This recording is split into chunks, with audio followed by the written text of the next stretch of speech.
جو موسیٰ علیہ السلام کے زمانے کا فرعون تھا وہ بڑا ظالم تھا۔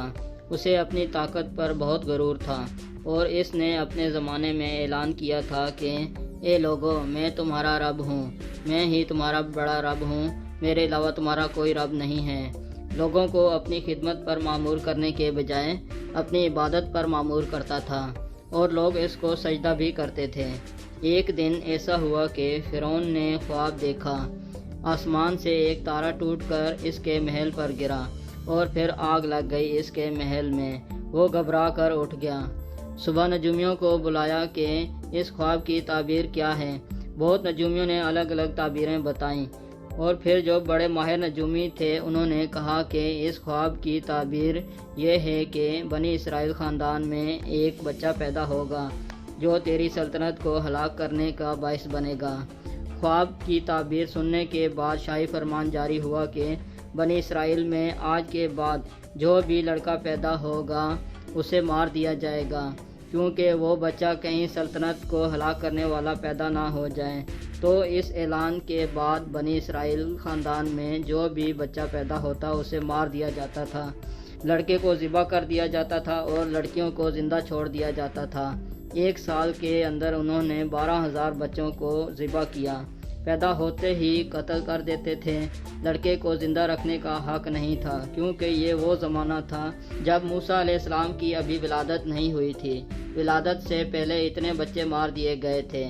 پھر اس کے درباریوں نے اس سے کہا کہ اگر ایسے ہی سب بچے مار دیے جائیں گے تو آپ کی خدمت کے لیے ہم بچے کہاں سے لائیں گے؟ کون جوان ہوگا؟ تو ایک سال بچوں کو مار دیا جاتا تھا تو دوسرے سال بچوں کو چھوڑ دیا جاتا تھا۔ اتفاق ایسا تھا کہ جس سال مارا جانے والا سال تھا اسی سال موسیٰ علیہ السلام کی پیدائش ہونی تھی۔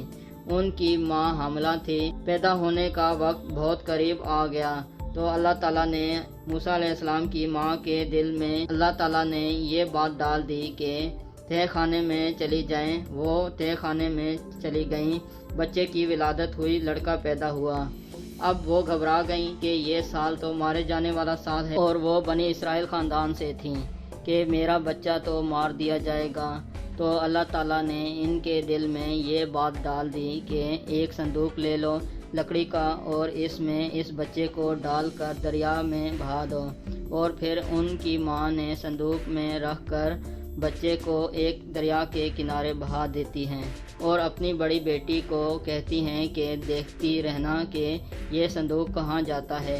موسیٰ علیہ السلام کی جو بڑی بہن تھیں وہ دیکھتی ہوئی جا رہی تھیں صندوق کے پیچھے پیچھے۔ صندوق بہتے بہتے ایک باغیچے کے کنارے لگا۔ وہ باغیچہ فرعون کا تھا اور فرعون کی بیوی وہاں پر ٹہلنے کے لیے شام کے وقت آیا کرتی تھی۔ جب وہ اپنی کنیزوں کے ساتھ وہاں آئیں تفریح کے لیے تو ایک صندوق کو اپنے باغیچے کے کنارے لگا ہوا دیکھا تو اٹھانے کے لیے کہا تو اٹھا لیا گیا تو دیکھا کہ نہایت ہی خوبصورت بچہ ہے۔ فرعون کے گھر میں کوئی بچہ نہیں تھا، فرعون کی کوئی اولاد نہیں تھی۔ تو فرعون کی بیوی نے اٹھا لیا اور کہا کہ لاؤ یہ بڑا خوبصورت بچہ ہے، اور اپنے محل میں لے گئیں اور فرعون سے کہا کہ آج دریا میں بہتا ہوا ایک بچہ کنارے پر آ لگا اور میں نے اس کو اٹھا لیا۔ فرعون نے کہا کہ یہ بچہ تو نہیں جو میری سلطنت کو ہلاک کرنے کا سبب بنے۔ بیوی نے کہا ایسا کیسے ہو سکتا ہے؟ وہ تو بنی اسرائیل خاندان میں پیدا ہوگا، یہ تو کسی دریا سے بہتا ہوا آیا ہے، پتہ نہیں کون سے ملک سے آیا ہے، کہاں سے آیا ہے۔ اس کی بیوی نے کہا کہ اس کو مت مارو، قریب ہے کہ ہم اس سے فائدہ اٹھائیں گے یا اس کو بیٹا بنا لیں گے۔ بیوی کی بات پر فرعون راضی ہو گیا اور بچے کو رکھ لیا۔